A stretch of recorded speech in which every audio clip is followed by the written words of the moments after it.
Este programa tem o apoio da TV Interação, Associação Vida e Trabalho e da Ordem dos Advogados do Brasil, Seção São Paulo.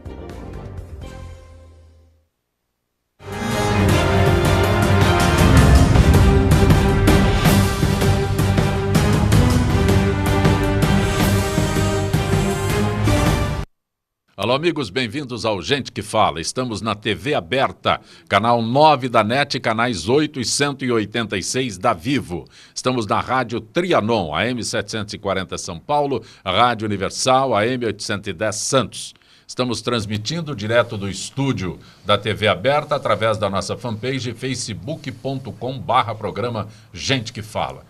Também TV Guarulhos, canal 20 UHF, canal 3 da NET em Guarulhos, 11h30 da noite. Acesse nosso blog, conheça nossos colunistas e colaboradores, gentequefala.com.br. À sua disposição o telefone 38766146 e ainda o telefone da nossa produção também é São Paulo, 5052-5555. Participando desta edição de Gente que Fala, doutora Lucy Kerr. Prazer tê-la aqui, doutora Lucy. A senhora é ultrassonografista, isso, por favor. Pioneira de ultrassonografia aqui no Brasil. E também fui presidente fundadora da Sociedade Brasileira de Ultrassonografia aqui e presidente fundadora da Federação Internacional das Sociedades de Ultrassonografia da América Latina. Eu parei um pouco porque a senhora é comendadora de ultrassonografia. É verdade. Esse o título que, que a gente apresenta também. A senhora? É isso? É. Também conosco, cirurgião plástica, doutora Edith Oribe. Prazer tê-la aqui, doutora Edith. É um prazer muito grande, Zancopé, a todos da Gente que Fala, aos espectadores e ouvintes. É sempre um prazer estar aqui com vocês, trazendo novidades, elucidando, então, aquilo que há de bom, né?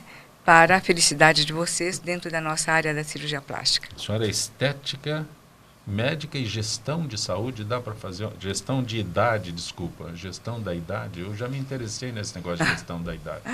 Na verdade, minha especialidade é cirurgia plástica e fazemos, ainda além da parte cirúrgica tradicional, sou PhD pela Faculdade de Medicina da USP, com vários livros publicados e também fundamos a Academia Brasileira de Medicina Anti-Envelhecimento e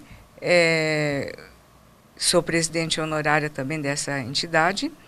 E fazemos a parte da cosmiatria dentro da cirurgia plástica, onde nosso trabalho é pioneiro nessa área na América Latina e no Brasil. Dei aula há muito tempo na Faculdade de Medicina da USP e na Universidade Federal de São Paulo, Escola Paulista de Medicina, e fazemos esta área da chamada gestão da idade, que é exatamente a prevenção, né, para ter um envelhecimento saudável, que é extremamente importante. Nós temos esse livro chamado A Juventude Além do Tempo, os 6 pilares da saúde para deixar você mais jovem por mais tempo. Também conosco o artista plástico Elan Melo. Prazer tê-lo aqui, Elan. Não é só Elan, é Elan Melo. Elan Melo, sou melhor. Eu perguntei há instante se era Elan, você falou Elan Melo. Por que essa ênfase? Olha, o nome, sei lá, soa melhor e a gente fez uma pequena numerologia já desse nome também, né? A gente tá pondo essas crenças aí no meio e às vezes toda força positiva pode ser boa, né? Mas prazer é todo meu estar aqui falando, né, de um assunto tão nobre que envolve autoestima, que o que a gente pode ajudar ainda mais a calvície. Quando se fala de calvície, para homem, para mulher, né, não tem idade para pegar, às vezes com 18 anos, a gente já está vendo aí, ó, jovem, na hora que mais precisa de usar esse visual cometido pela calvície, a gente mostrando uma solução, uma alternativa para essa solução do tratamento e camuflagem da calvície, que é a micropigmentação capilar, que é uma criação minha. Elan Melo, e você é artista plástico? E você, quando entrou aqui, chamou a minha atenção, porque eu não tinha prestado atenção nisso. Os microfones são identificados com fitas coloridas. A doutora Edith está num microfone com uma fita vermelha, a senhora não tinha visto. Não a doutora Lucy está com um azul, o senhor não tem, que seria o meu. Esse daqui que estou usando está com uma verde, o teu está com amarelo. Você já falou, amarelo é bom. O que é isso? O amarelo é a cor da energia, a cor do sol, né? Sempre dá a cor quente, né? Sempre auxilia também nesse lado, né? Como eu te disse, toda força que puder impulsionar a favor, a gente está acreditando. Né? Eu estou há um mês aqui, em 1 minuto você percebeu a cor dos microfones. Tem a ver com o que eu trabalho, com as cores, né? Simetria, cor, então a gente presta muita atenção. A primeira coisa que a gente chama atenção, geralmente, é essa questão da cor.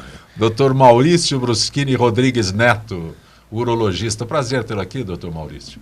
Obrigado pelo convite. É um prazer estar aqui sempre e ajudar a esclarecer a dúvida de quem fez eventualmente uma vasectomia, mudou de ideia e quer fazer a reversão. Reversão? Tem reversão de vasectomia? Tem. É uma cirurgia delicada, que dá muito trabalho, mas é uma cirurgia que pode ser feita e tem uma taxa de sucesso elevada. Daqui a pouco eu abordo esse assunto com o doutor Maurício, já me deixou curioso. Doutora Lucy Kerr, a senhora recentemente esteve no Gente que Fala e o assunto sobre câncer de mama, a gente tem campanhas e mais campanhas sobre os métodos, né, de rastreio do câncer de mama para mulheres jovens.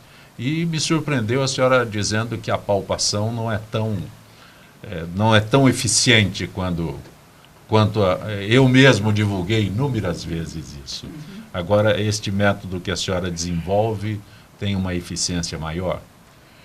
Bom, o problema fundamental é que nós não podemos utilizar nas mulheres jovens métodos de rastreio tradicional como é o caso da mamografia. As mulheres jovens, elas têm mamas densas que não são penetráveis pelos raios gamas e, além do mais, elas podem ter efeitos muito graves sobre essas mamas, porque muitas delas têm o câncer que é genético. Mais ou menos metade da nossa população tem câncer genético, certo? Por quê? Porque mais ou menos metade dessa população tem as mamas densas, porque os cânceres que são mais conhecidos do ponto de vista genético, eles são o BRCA1, BRCA2, a ataxia telangiectasia. Porém, descobriu-se mais recentemente que no mesmo locus do cromossoma que tem os genes para mamas densas, tem também uma multiplicidade de genes que facilitam o desenvolvimento do câncer. Então, se você me perguntar qual é o principal fator que determina o risco do câncer de mama, eu te direi, é a mama densa. Ela aumenta de 4 a 6 vezes o risco dessa mulher ter câncer de mama. E se essa mulher que tem já o câncer genético, ela se submete a um exame radiológico, principalmente em mulheres jovens com menos de 40 anos, aumenta de 4 a 5 vezes a chance dela vir a ter câncer antes dos 40 anos. Quando a senhora fala em 40 anos, tem uma idade mínima que a mulher já deva ficar preocupada? Sim, existe sim, porque o câncer que é genético, que ocorre nessas pacientes de mamas densas, ele tem que ser detectado muito precocemente. Ele tem que ser detectado aos 25 anos. Então, este é o momento que nós temos que fazer o rastreio, verificar se essa mulher tem ou não a mama densa e, a partir daí, se ela tiver, ela tem que fazer rastreio semestral. Recentemente, uma atriz americana... Não adianta fazer nem sequer anual. Uma atriz americana, a senhora falou em genética, então ela fez nem sei o termo técnico. Isso, Angelina Jolie, mas nem sei. Ela fez uma prevenção que ela já extirpou as mamas, tal, porque a mãe teve, a tia teve, a avó teve. Chegaríamos a esse ponto, doutor, não da extirpação, mas a esse ponto do diagnóstico? A questão da mama densa e genética, ela é muito grave, entendeu? Porque, geralmente, o que acontece? Se você tem esse câncer genético, você tem uma probabilidade maior de desenvolver o câncer de mama. E esse câncer não é um só. Esses genes, eles não têm a mesma atuação em todas as pacientes. Ou seja, você pode ter um câncer de mama que duplique a cada 2 meses, de tamanho, e você pode ter um outro câncer que duplique a cada 5 anos. Se você tem esse câncerzinho mais light, que é geralmente o que se desenvolve depois dos 50 anos, tudo bem. Qualquer método de diagnóstico ainda vai ser a tempo. Eu falo ainda vai ser a tempo porque é antes de desenvolver as raízes, antes de desenvolver as metástases. Mas, doutora Lucy, tem um detalhe que eu fico agora mais curioso ainda, quando eu já iniciei a conversa com a senhora falando sobre a palpação, né? Então, eu recebi ao longo dessas décadas de profissão, né, inúmeros alertas a serem feitos sobre isso. Mas é o detalhe, quais são os médicos que podem, a mulher tem eu não sei o termo certo, mas ela tem alguma suspeita, não sei se isso não é um termo Qual é médico, o método né? certo? Aí vai aonde? Se eu for na doutora Lucy, é muito fácil, mas onde se consegue... Esses métodos. O método e o médico que eu devo procurar, a médica que eu devo procurar. Exatamente. Então, em primeiro lugar, nós temos que focar no diagnóstico da mama densa. Então, nós sabemos, e isso é alerta em todos os locais, que a mama densa não se presta para fazer a mamografia e você precisa de um outro método. Quais são os métodos alternativos? Tem que ser métodos que não tenham efeitos biológicos, que não aumente o risco dessa mulher vir a desenvolver o câncer de mama. Não pode ter radiação ionizante. E elas têm que ter um método morfológico que identifique o câncer, e nós temos hoje 3 métodos que atuam concomitantemente, que é o método tríplice, ultrassonografia, Doppler e elastografia, e temos a termografia. Por que nós estamos associando agora a termografia? O problema é que esse exame tríplice, apesar de ser excelente para diagnosticar o câncer de mama, ele é demorado. Então, não se aplica para rastreio. Então, nossa ideia atual é utilizar a termografia para identificar áreas de atividades metabólicas mais intensas dentro da mama, podendo ser começado desde os 25 anos, como é preconizado atualmente, entendeu? E a partir daí, se der alguma coisa, tem que fazer o método morfológico para rastreio. Mas, doutora Lucy, deixa eu acrescentar um outro item aqui. A senhora trabalha com ultrassonografia, né? A senhora Isso. É ultrassonografista. Isso mesmo. Eu sou homem, eu não tenho, acho que é mais fácil eu me consultar com o doutor Maurício, que está aqui ao meu lado, do que... Mas uma mulher a procuraria imediatamente para fazer uma... É isso que eu estou querendo entender. A senhora fala com entusiasmo dos cursos que a senhora ministra, né, dos métodos e tudo mais, mas alguém procuraria direto a doutora Lucy Kerr sobre uma suspeita dessa? Ou deveria chegar até a senhora por uma indicação? Bom, veja bem, eu sou médica. Se uma eles mulher quiserem me procurar, desculpe tudo bem. utilizá-la, mas a senhora está aqui na mesa. Uma mulher vai, né, a doutora aqui e a doutora Edith, ela fala, olha, o seu problema não é apenas uma cirurgia plástica, a senhora deve procurar a doutora, né? Mas ela é né, ela sabe, ela é o ambiente de trabalho dela para ela indicar a doutora Lucy. Tá. Mas eu quero entender se alguém a procura diretamente. Sim, eu tenho muitas pacientes que me procuram diretamente, que me conhecem, que sabem da acuidade diagnóstica do meu resultado e que fazem exame diretamente comigo, mas eu nunca trato. Se eu detecto alguma coisa, eu sugiro que ela volte à sua médica ou ao seu médico, vai lá para fazer tratamento. Eu sou médica de diagnóstico. Então, elas vêm em busca de um diagnóstico, muitas vezes porque já passaram por 2, 3, 4, 5 exames e não detectou algo como eu tive agora. Este ano, nós tivemos, em janeiro, uma paciente que estava morando num local bem distante, por sinal, em outro país, e já tinha realizado mamografia, ultrassonografia e ressonância magnética no seu local, e não conseguiam dizer o que era a massa palpável que ela tinha. E era um tumor. Perfeito. Só que estava rodeado de tecido, que a gente chama de reação ao crescimento do tumor, e eles não identificaram, que a gente chama isso de reação desmoplástica. E a paciente veio por conta própria. Agora, eu não estou tratando mais. Perfeito. Eu vou pedir a gentileza dos senhores para chamar o repórter Ricardo Godoy, que conversa com o cirurgião plástico, Dr. José Carlos Faez, exatamente sobre reconstrução mamária.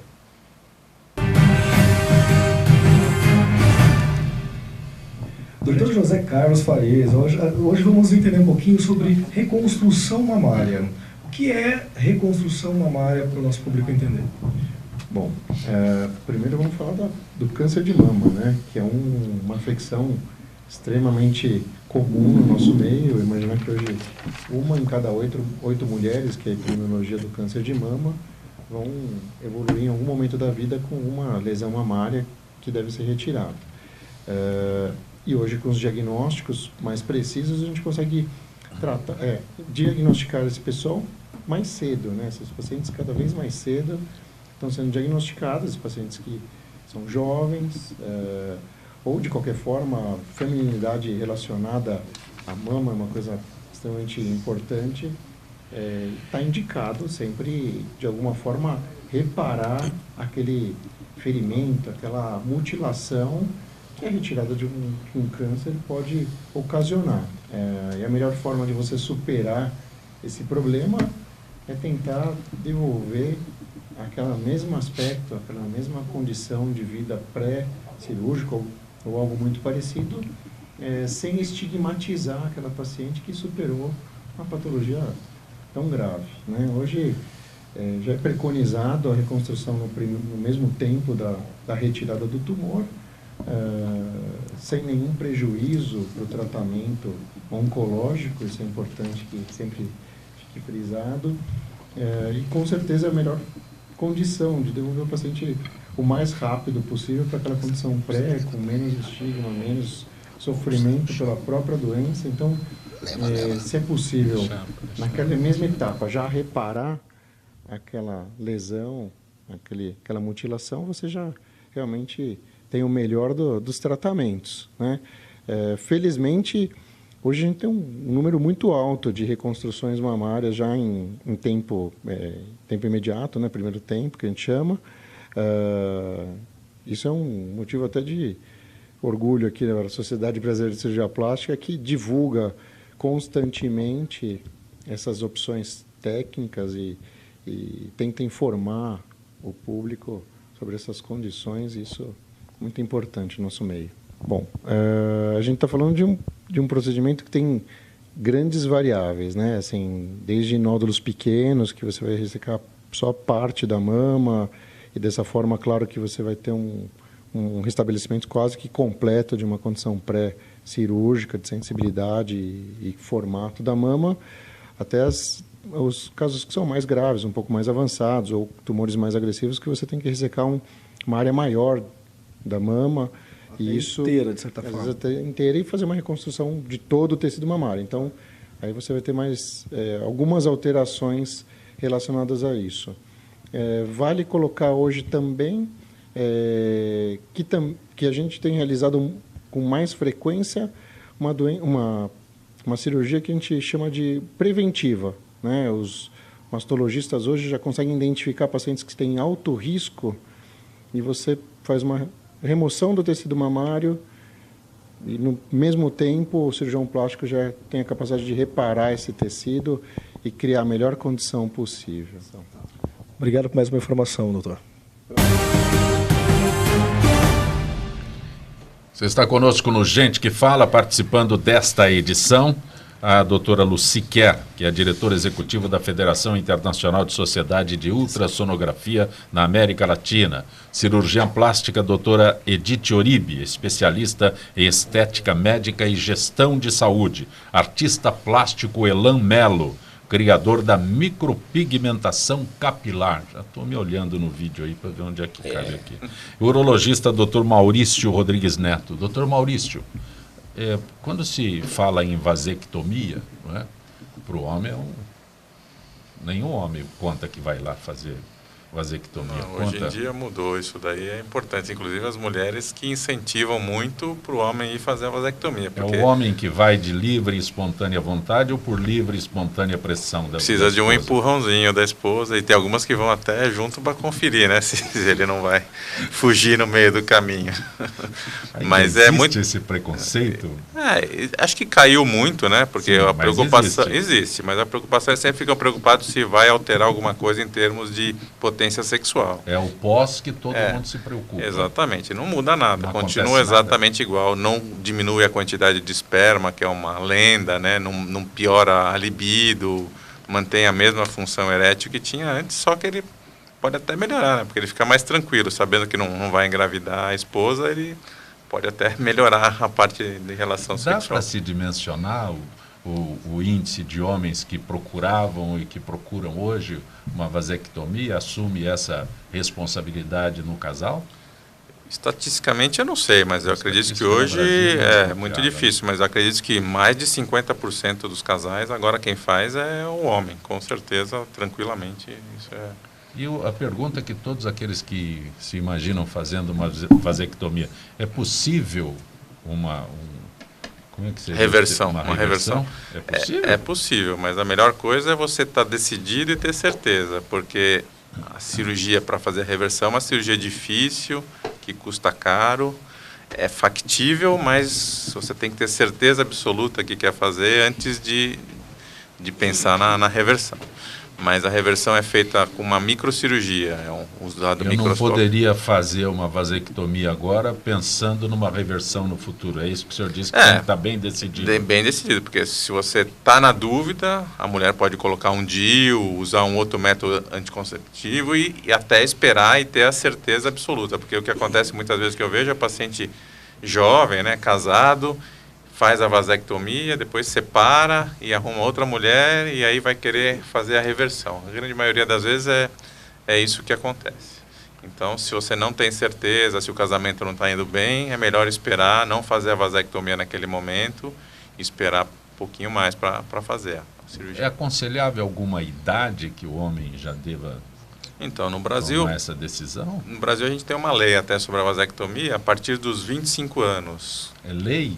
Tem uma lei de 96, foi feita, que autoriza todo homem com 25 anos ou mais, e tendo 2 filhos, o serviço público tem que dispor a vasectomia para ele.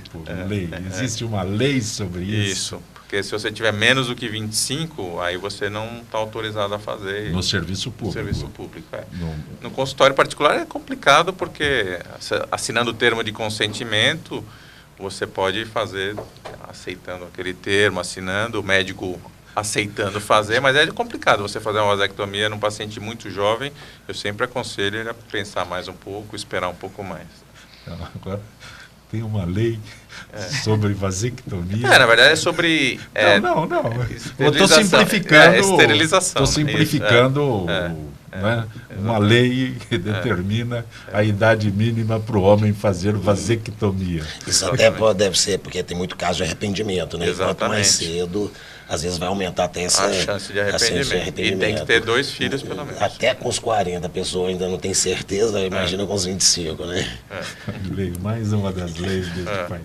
O que mais existe neste país é lei. Exatamente. Agora, mais uma lei que impede... Eu chamo atenção para isso porque é realmente muito interessante onde os nossos legisladores se atêm, né? Agora está tendo uma lei aí para evitar o refil do refrigerante, que você pode servir à vontade. Então, proibir o uso de sal, ter sal na mesa do restaurante, também estão querendo fazer, inclusive em Vitória já tem isso. Muitas leis, igual a lei do sódio no sal, falando do sal, que foi uma lei aí que resolveu, né? Que foi muito útil, né? A saúde, né? Doutora Edith, sustentação facial, a senhora que é cirurgiã plástica, né?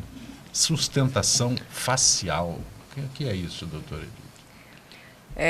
Zancopé, na verdade, é o seguinte, com o decorrer do tempo, tanto o homem quanto a mulher, as estruturas vão ficando mais flácidas, a musculatura, a pele, etc., e começa a cair, cai tudo, né? Sim. Então, o que nós temos que fazer? Cai tudo, ele já... Não é mesmo? Então, o que nós vamos fazer? Nem todos os clientes, né, os pacientes desejam fazer a chamada ritidoplastia, que é aquela de fazer um corte muito grande no couro cabeludo, na frente da orelha, atrás da orelha, e com anestesia, né, sedação ao geral, e levantar os músculos e fazer aquele pós-operatório bastante pesado. Então, o que hoje as pessoas procuram? Procedimentos menos invasivos, né, e procuram cada vez mais jovens, porque desejam fazer a prevenção para não deixar despelancado totalmente, né? Então, começa na faixa dos 30 a 55 anos já procurar o especialista, o cirurgião plástico, para fazer essa chamada suspensão, vamos dizer, para levantar as estruturas que vão caindo pouco a pouco. Isso pode se fazer através do mini lifting, né, cirúrgico, ou então também através dos chamados fios de sustentação. São aqueles fiozinhos que insere assim não sei como é que é, insere na face aqui, puxa, é isso? Isso, porque além da pálpebra, porque a pálpebra também é uma coisa que todo mundo se preocupa, a pele começa a sobrar, etc., né? Então, isso é necessário que se retire essa pele e também as gordurinhas que começam a aparecer. Também nós temos que ressecar isso, tá certo? Sim. Ressecar quer dizer tirar, né? E essa parte vamos dizer, do terço médio e do terço inferior, que nós chamamos, da bochecha, vamos dizer, do sulco-nasogeniano, que seria essa prega que tem aqui, e o pescoço, né? Como é que nós podemos fazer esse levantamento sem utilizar as cirurgias clássicas?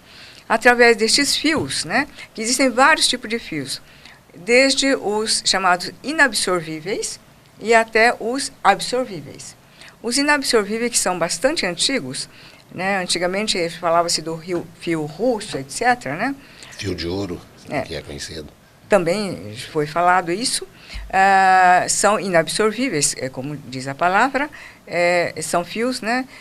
Que se pode utilizar colocando-se com anestesia local, e vamos pegar então através de uma incisão muito pequenininha, né, com uma agulha apenas, e suspendemos como se pescássemos essa estrutura, né, que seria no celular subcutâneo, que a gente chama a gordurinha, não se pega no músculo, né? Pega essa gordura, levanta-se, aí o músculo vai junto e a pele também. E então é feita essa fixação nos pontinhos onde não se enxerga. Então, levantamos essa parte da bochecha, né? Então, esse bigode chinês, vamos dizer, vai dar uma esticadinha, né? Aqui também. E essa parte da mandíbula que vai caindo também, vamos dar essa levantadinha e fixamos atrás da orelha.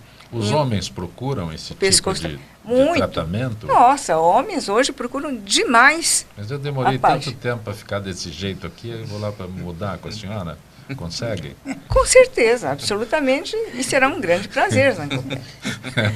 Ficará mais charmoso e mais bonito.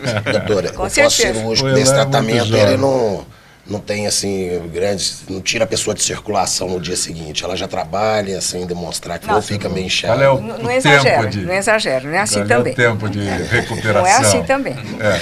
Precisaria de alguns dias. Não é passe de mágica. Não é assim. Teria que ficar alguns dias, vamos dizer. A pessoa pode trabalhar logo, se a pessoa não se importa muito, né? Mas, vamos dizer, como ficar com um curativinho, pelo menos uma semana seria bom que a pessoa, né, se cuidasse. E, fora isso, tem os chamados fios absorvíveis, aqueles que absorvem, né? Então, isso tem vários tipos de fios hoje. Existe o chamado silhuete, tem outro que chama PDO, né? Tem, assim, os mais variados tipos possíveis. Como é que se faz isso? Esse fio tem um happy lift também, né? Colocado da mesma forma, com anestesia local. Mas se o organismo absorve, ele não tem a reversão depois? Não, absorve, né? Não só, por exemplo, esse happy lift, com o chamado... Esse fiozinho, né, ele vai, entra, né, e o caprolactone, né, não vamos falar de coisas técnicas, que fica muito chato, Sim, né? eu tô Então, vamos falar de coisa história. mais leiga, Saber né? a senhora enfia os fios aqui, Isso. esses absorvíveis Vai aqui, Isso. puxa A aqui, bochecha, a bochecha vai lá em cima. Olha como é que você fica bem. Mas eu Tá achava vendo? que o que sustentava Olha, era o fio. como é que você fica mais jovem.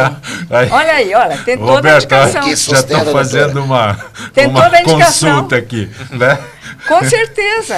É assim Fica que muito, funciona. é assim que funciona, né? certo. O que E depois sustenta não é o fio. levanta-se. O Elan e Mello, de- qual é a pergunta, Não, Elan? porque além a de- gente, como leigo, eu achei que o sustentável era o fio. Se é absorvível, não, ele molda e conserva depois essa a a pergunta. forma. porque ele, além de sustentar, tem também tem essa formação, né, chamado ácido hialurônico, que dá aquela... a pele fica mais jovem, tá certo? E a formação das fibras de colágeno e elastina. Se eu procurar a senhora me faz parecido com o Brad Pitt? Não, também não exagera, não é assim. Você vai ficar Milagre mais a senhora jovem. não faz. Você fica mais jovem como é você, que é único no mundo. Isso você tem que preservar. É só a Parabéns, característica. Tem muita gente querendo ficar Não é mesmo? Maravilhosa a resposta. Com certeza. Tem muita Obrigado. gente querendo ficar parecida com o Zangopé aqui. Né? Elan Mello, você, como é que é? Micropigmentação capilar? Justamente. A micropigmentação capilar é um implante de pigmento. A gente já conhece Implante? aí. Implante de É pigmento. tatuagem? Justamente. A gente conhece o segmento artístico, que é o mais popular do implante do pigmento, que no caso é a tatuagem. A gente conhece aí, popular já entre as mulheres, que é a maquiagem definitiva. Mas de hoje em dia o Brasil ele tem uma legislação que regulamenta todo esse material que é implantado debaixo da pele, né? O Brasil é pioneiro nisso. E com essa até globalização que teve devido à internet, acho que as pessoas que tinham problemas enxergaram nesse implante pigmentar, com a popularização maior da tatuagem depois da década de 90, anos 2000, a chance de se livrar de algum problema estético. É onde a gente entrou com o implante de pigmento na área paramédica, ou seja, auxílio à medicina. Que é camuflando manchas, de vitiligo, mas tudo tem que ser feito com muita responsabilidade, né? Muito conhecimento, porque quem procura, às vezes, uma técnica dessa, está procurando para melhorar alguma coisa. Então, com conhecimento, você vai auxiliar, que é uma questão que envolve autoestima e tudo mais. Mas se trata do implante de pigmento, que agora está sendo executado através dessa técnica do implante, né? na região da calvície, que exige talento artístico, porque nada é mais do que um conhecimento da derme, do material trabalhado e desenhar cabelo na cabeça da pessoa. Então, com a popularização que teve... Desenha o cabelo, em faz alguns a casos tatuagem, chega a desenhar. desenhando o cabelo na Em cabeça. alguns casos. Essencial talento artístico e garantir um resultado, né? Porque se você não tiver, você vai colocar um indivíduo, às vezes, numa situação pior do que ele te procurou. Você vai, né? Colocar ele com uma mancha na cabeça, com situações, às vezes, quase que irreversíveis, que vai precisar de um raio laser, né? Que vai ser Depois uma que situação... colocou, dá para tirar? Ele consegue, de hoje em dia.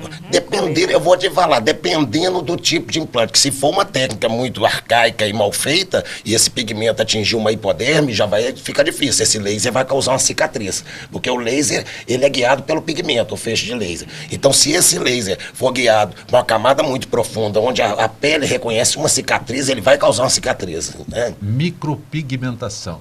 Me ocorre agora, os árabes, né, os povos árabes, eles têm o hábito de pintar a cabeça.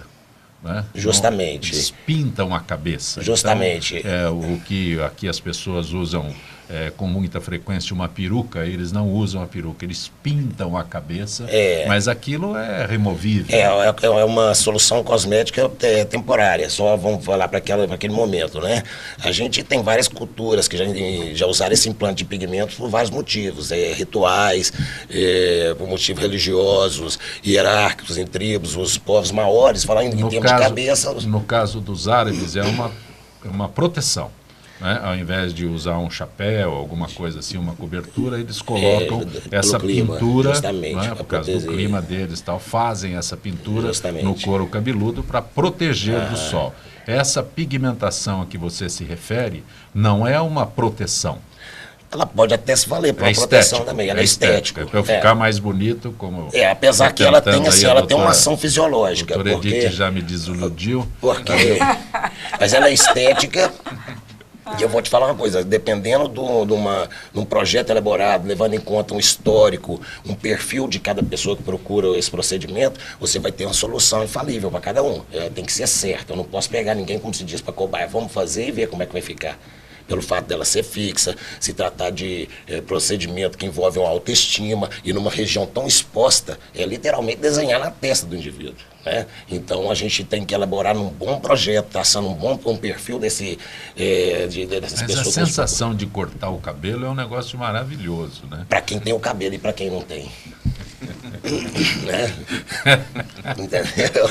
Doutor, A sensação cirurgião de... plástica, a sensação de cortar o cabelo, doutor, Sim, é maravilhosa. Sim. Mas tem que ter um pouquinho de cabelo Não, para poder como eu te disfarçar, disse. né? Não, como eu te disse, a gente às vezes pode ter alguma foto aí para mostrar, a gente tem que traçar o perfil. Inclusive, o princípio era para quem não tinha cabelo nenhum. Eu, com o tempo, fui criando, porque eu vi um perfil de uma pessoa que fez um transplante capilar numa área doadora segura, que esse cabelo não vai cair, ou uma pessoa que nos procura com mais de 60 anos, que aquela calvície já esteja mais ou menos estacionada, que nos deu uma segurança para camuflar por debaixo desses cabelos.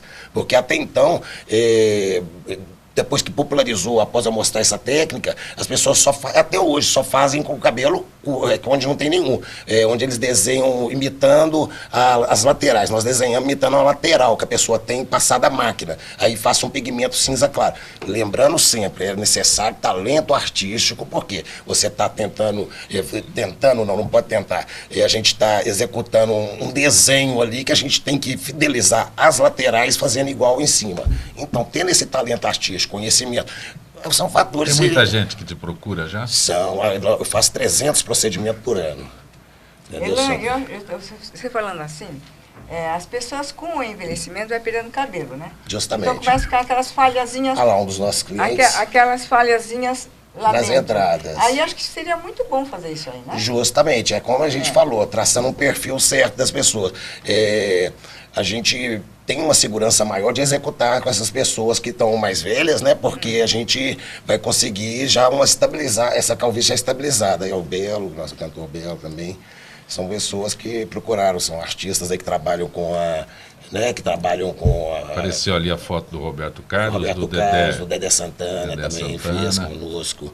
Pessoas que trabalham com imagem, de hoje em dia com essa TV digital, iluminação. E eu vou te falar uma coisa, após trabalhar com a calvície, eu sei eu descobri o tanto que incomoda.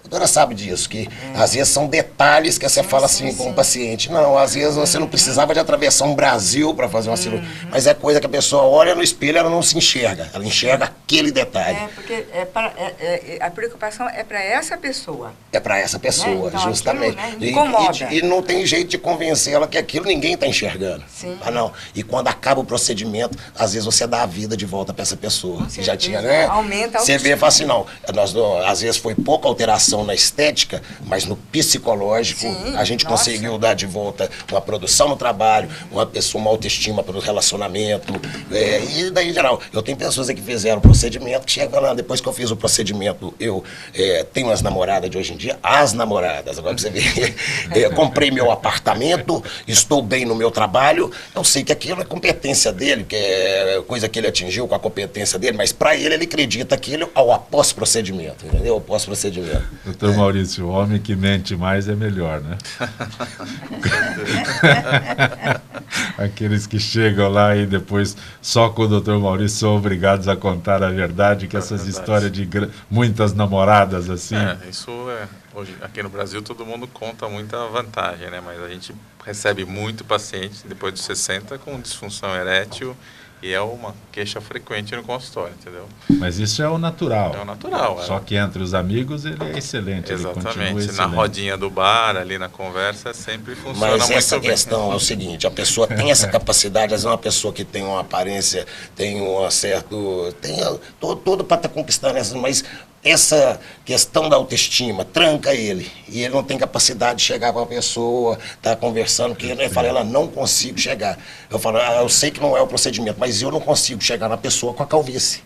Entendeu? Aí depois disso ela já tem essa liberdade, já estão, né, com o assunto resolvido. Tem algumas perguntas que foram enviadas por aqueles que nos acompanham. A doutora Luci Quer, Daniela da Bela Vista, a reposição hormonal pode aumentar o risco de câncer de mama? A Daniela pergunta.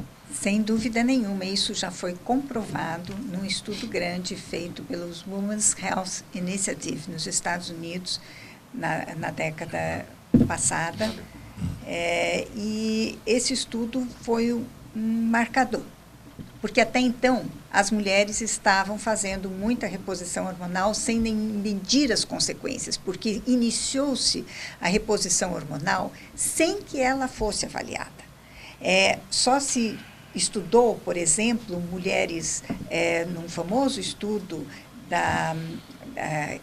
que antecedeu esse último, que desmoralizou completamente a reposição hormonal, comparando mulheres sedentárias, mulheres obesas da população normal, com outras enfermeiras que eram ativas, que faziam ginásticas, que eram magras, e daí se concluiu que a reposição hormonal era ótima.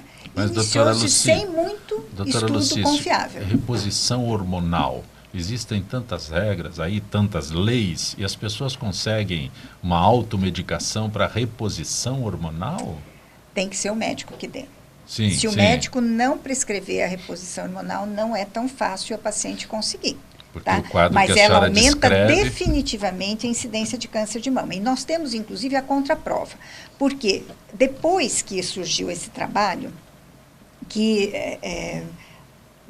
demonstrou que havia aumento da incidência do câncer de mama, e inclusive teve que ser interrompido, porque já não conseguia mais fazer o grupo com reposição e o grupo sem reposição para comparar, ele não conseguiu chegar nos 10 anos que estava previsto, porque eles tiveram que interromper tal incidência maior de câncer de mama no grupo que estava recebendo reposição hormonal. Então, hoje, quando ela foi, imediatamente se divulgou esse resultado, interrompeu-se em larga escala o uso da reposição hormonal. E qual foi a consequência? Reduziu na sequência a incidência de câncer de mama. Dr. Maurício Certo? Jaime, do Jardim Bonfilholi, pergunta se ingestão diária de tomate e seus derivados pode diminuir o risco de câncer na próstata. Então, não, esse foi um estudo que foi feito inicialmente há alguns anos. Na verdade, não era o tomate em si, era o licopeno que tem no tomate, e principalmente no tomate depois que ele é cozido, ou seja, no molho de tomate. Foi feito um trabalho de longo prazo, com pacientes tomando licopeno, e não houve resposta de diminuição da incidência do câncer de próstata. Mal não faz, mas não tem comprovado que vai fazer bem. Orégano também tem licopeno, é isso? Talvez, não sei, eu acho que não, acho que é mais no tomate mesmo. Lucy, é no tomate, né? No tomate mesmo. E outras coisas que tem pigmento vermelho. É o pigmento vermelho que eu achei. A pergunta é porque já ouvi várias vezes negócio de pizza, porque todo mundo arruma uma desculpa, que é o molho de tomate, né? Que tem na pizza. Arruma uma desculpa, né? Então não é orégano, é o orégano, licopeno, não sei o que e tal. É só para poder esclarecer melhor. Sim. Elan Melo, Vanessa de Santos pergunta se a micropigmentação é um tipo de tatuagem. Olha, como te falei, a gente conhece, a mais popular e conhecido é a tatuagem, é uma forma de dermopigmentação. A gente poderia dizer que a tatuagem também é uma dermopigmentação, segmento artístico, ou seja, existem técnicas, conhecimentos diferentes até pela região trabalhada. Tinta diferenciada, mas é um implante de pigmento similar à tatuagem, só que a região do couro cabeludo é uma região muito específica, muito ativa, com mais oleosidade, é uma densidade diferente do tecido, que exige técnicas e conhecimentos diferentes para estar fazendo esse trabalho de implante de pigmento, que é similar à tatuagem. Doutora Edith, Luciano da Aclimação, o Brasil já estaria se notabilizando pela qualidade e grande número de cirurgias reparadoras? Certamente. Como se divulga demais a cirurgia estética, vai se deixando um pouco a reparadora. A reparadora é extremamente importante, né? Trabalhei muito tempo no Hospital das Clínicas e na Unifesp. A reparadora, né, vai desde os defeitos congênitos e adquiridos e também os grandes queimados. Sim. Nossa, é um drama muito grande. E o Brasil, sem dúvida alguma, é muito respeitado em todas essas áreas. Né? A cirurgia plástica brasileira é extremamente respeitada no mundo. Perfeito, mas a especialidade da senhora é na estética, né? Eu fiz vida inteira as duas coisas. Sim. Não, isso é inegável o seu trabalho nesse duas coisas, né? Nesse outro setor. Sem dúvida, reparadora é estética. Reparadora nem questiono isso, né? Sim. Mas o trabalho que a senhora divulga é medicina estética. Assim, porque da mesma forma que o Elan Melo é estética. Sim, né? sim, fazemos quer muito. Ficar bonito. Sim, fazemos muito a parte dessa da estética médica, porque nós, principalmente na cosmiatria, que nós começamos um trabalho pioneiro aqui, né? Sim. Então. Por isso que eu estou chamando a atenção para o trabalho da senhora. Sim. Dentro da cirurgia Sem estética. dúvida alguma. Fazemos muito isso e com muito prazer, principalmente porque há um aumento de autoestima tão grande. Você vê a pessoa tão feliz na sua frente, fala, meu Deus, que coisa maravilhosa de poder ajudar o outro a ser mais feliz. Né? E no caso do câncer de mama é fundamental. Não é mesmo? Porque senão a mulher sai arrasada. Não é mesmo? Doutora Luci, a Fátima da Moca pergunta sobre exame tríplice. O que é esse exame tríplice? Eu preciso que a senhora levante um pouco o seu microfone aí. Ele está cada vez mais... Esse exame tríplice é o seguinte, a gente faz inicialmente o rastreio da morfologia da mama, que seria com a ultrassonografia, com uma sonda de altíssima resolução. Nós trabalhamos com uma sonda de 18 MHz, que tem resolução de um aumento de 10 do microscópio óptico comum. É uma resolução altíssima. Muitas vezes a coisa que a gente coloca na fotografia grande, na verdade, na peça macroscópica, ela é minúscula, entendeu? Então, aí a gente rastreia tudo. Em seguida, a gente vê o padrão de vascularização da mama com o Doppler. É um outro princípio físico, diferente do princípio acústico que atua na ultrassonografia. E, finalmente, a gente faz um terceiro rastreio, que é uma coisa completamente nova dentro da medicina, que é a elastografia. Nós medimos a consistência do tecido mamário e eu já tive a surpresa várias vezes de, na terceira fase do exame, apenas detectar o câncer. Doutora Luci, só quando se vê um tecido duro ali misturado com o resto que é da mesma ecogenicidade, da mesma densidade do restante da mama. A senhora é uma entusiasta na preparação de colegas profissionais da senhora para preparar essas pessoas. A senhora ministra cursos específicos para colegas, não é? Eu gostaria de destacar isso, nada contra, né, nenhuma crítica, nenhum profissional da saúde, qualquer que seja a área dele, mas a senhora está preocupada em preparar outros médicos para que se desenvolva esses métodos que a senhora está se referindo aqui. Exatamente. Você sabe, Zacopé, que a minha vida inteira eu ensinei. Mesmo não tendo ficado uma boa parte da minha vida dentro de faculdade de medicina. Eu ensinei na Unisa, fui chefe do setor de ultrassonografia lá, porém, eu a vida inteira ensinei a ultrassonografia e agora ensino o exame tríplice e nós temos a grata satisfação de dizer que foi implantado na USP, na Escola de Educação Permanente da USP, um curso para treinamento dessa nova especialidade que é o exame tríplice e também a termografia, fazendo a junção dos dois, um com rastreamento em massa e o outro com um rastreamento específico quando aquele detecta algum problema. Porque se nós não tivermos muitos profissionais treinados nesta área dos novos métodos que não têm efeito biológico, os quais a paciente poderá realizar 100 exames da sua vida sem causar nenhum dano a ela, e ela vai começar aos 25 anos, supondo que ela chegue aos 75, ela terá realizado 100 exames de 6 em 6 meses se ela for uma paciente de risco. O que será determinado naquele primeiro exame aos 25 anos, quando ela determinar a percentagem que ela tem de tecido fibroglandular, glandular denso dentro da mama. Então, é importantíssimo nós treinarmos profissionais capazes e habilitados para, em toda a área do Brasil, ter acesso.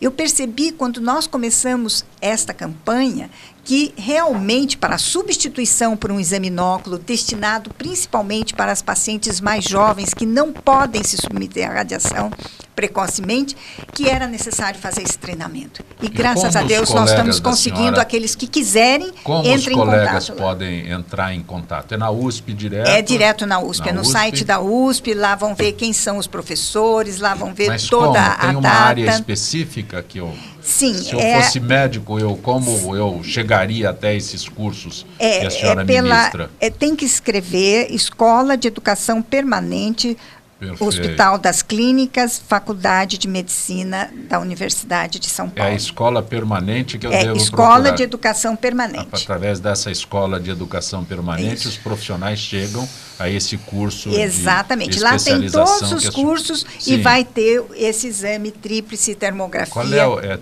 exame tríplice? Exame tríplice e termografia. São os 2 exames. Elan Melo. Cláudia do Bom Retiro, a pigmentação, a micropigmentação pode ajudar o cabelo a crescer novamente? Cláudio, obrigado pela pergunta.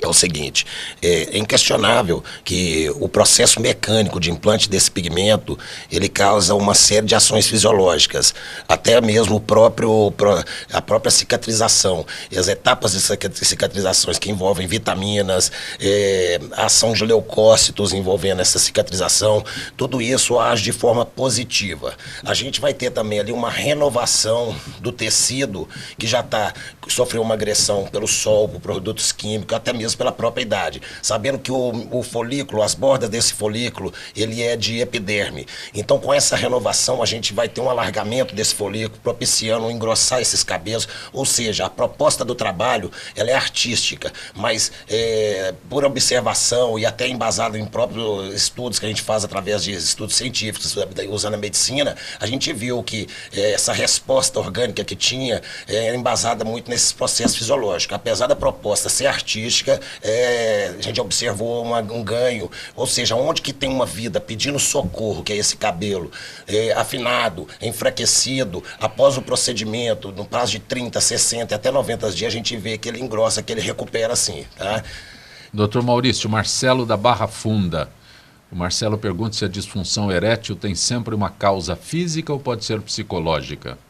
Nem sempre tem uma causa física, ela pode ser 100% psicológica, mas para a gente dizer que ela é 100% psicológica, tem que ir ao médico, fazer uma série de exames e ver que está tudo em ordem, tudo bem, para daí a gente dizer que é uma causa psicológica e aí pode eventualmente dar remédio e associar um tratamento, uma psicoterapia. Doutora Edith Uribe, Marina da Pompeia pergunta se há um limite para a cirurgia plástica. Eu não entendo o que é esse limite. Será o número de vezes que pode se fazer? Não entendi o que é esse limite. Idade?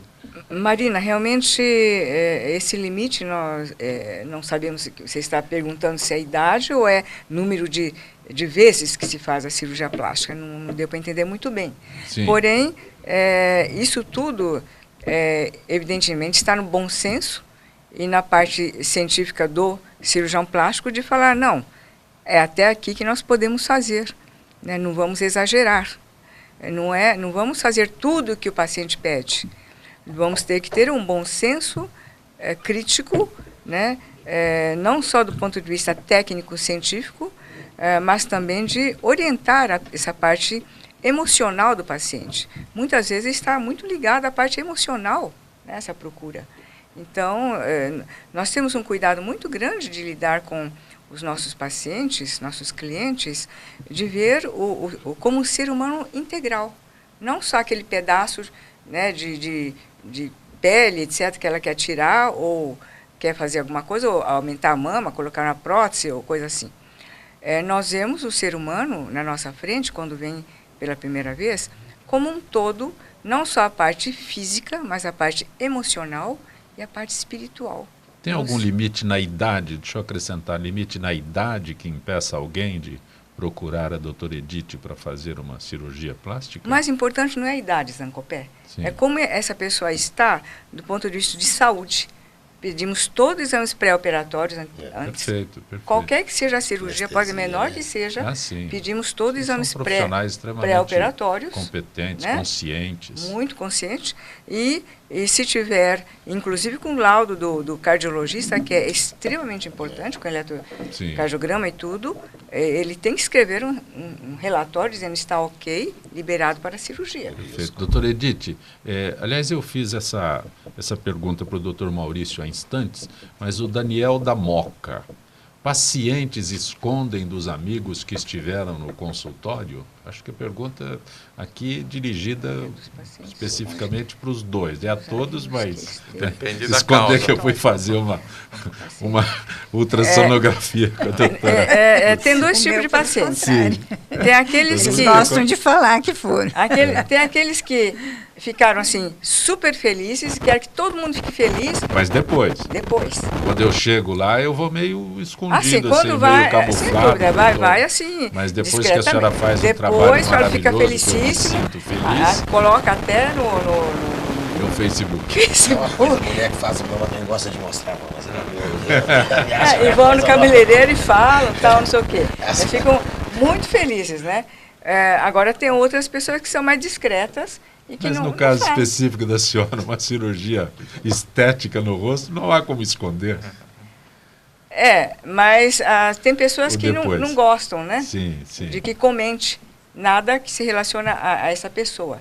Então depende do perfil psicológico de cada E a mudança cliente. não pode ser brusca, né? A mudança Não. tem que ser sutil. Absolutamente, Aí, né? isso é importante. Importante. O resultado cirúrgico é importante que seja o mais natural possível. De modo que as pessoas não falem, você fez plástica. Não. Tem que ser Tô vendo que você tá o melhor. mais Você tá muito melhor. O que você fez? Será que é o que nós rejuvenescendo. É assim, forma. os nossos clientes geralmente comentam o seguinte, que depois da cirurgia, os amigos falam, nossa, o que aconteceu? Onde você passou as férias que você voltou tão jovem, tão bem? Exatamente. Né? Porque fazemos questão de sutileza. fazer de um modo que fique o mais natural possível. É uma grande Elan Mello, eu transformação. transfiro a pergunta para você. As pessoas vão escondidas te procurar? Onde você atende? Olha, eu atendo aqui em Alphaville e também na Barra da Tijuca, no Rio de Janeiro. Nós atendemos 15 dias em cada cidade. Mas no início a gente tinha a questão do segredo, porque o homem, você sabe, né? Não é igual a mulher. A mulher já é mais fácil admitir um tratamento estético quando se trata só de estética, né? Agora, de hoje em dia, está cada dia mais aceito, principalmente que a gente vê grandes artistas usando aí, coisa e tal, né? Então já abriu mais o caminho para isso, né? Mas a gente Repetir, doutor Maurício, os homens continuam escondendo? Não tem perguntando. Continuam escondendo o que o procuram? Depende da causa, né? Quando é disfunção erétil, sim. Agora, quando é próstata... Vasectomia, outras ninguém coisas, precisa contar que foi. Não, ninguém conta isso, ninguém conta. Mas outras causas, eles realmente contam e tem que incentivar os amigos que não vão aí procurar, porque é importante ver se não tem câncer de próstata e outras causas, né? Isso é O PSA substitui o exame de toque? Não, ainda não. Pode ser que no futuro sim, mas hoje em dia é fundamental, uma vez por ano, fazer toque PSA a partir dos 50 anos de idade. Mas nós fazemos também o exame tríplice da próstata. E esse exame utiliza a ultrassom, Doppler e elastografia, e ele tem uma qualidade excepcional. E os pacientes não têm tanta vergonha de admitir que fizeram o exame tríplice, Doutora Lucy, nós embora estamos ele no seja finalzinho do programa. transretal. Só repete como se chega nesse site que a senhora se referiu aí, os profissionais da ultrassonografia, qual é o site? O site é da USP? Se puser Escola de Educação Escola Permanente, de Educação Permanente. HCFM Escola USP. de Educação Permanente localiza. Chega. Agradeço a doutora Lucy Quer, doutora Edith Uribe, o Elan Mello, que é um artista plástico, e o doutor Maurício Rodrigues Neto, que estiveram conosco nesta edição de Gente que Fala. Estaremos de volta amanhã, meio-dia, sempre com direção do jornalista Fausto Camunha. Gratos, até lá.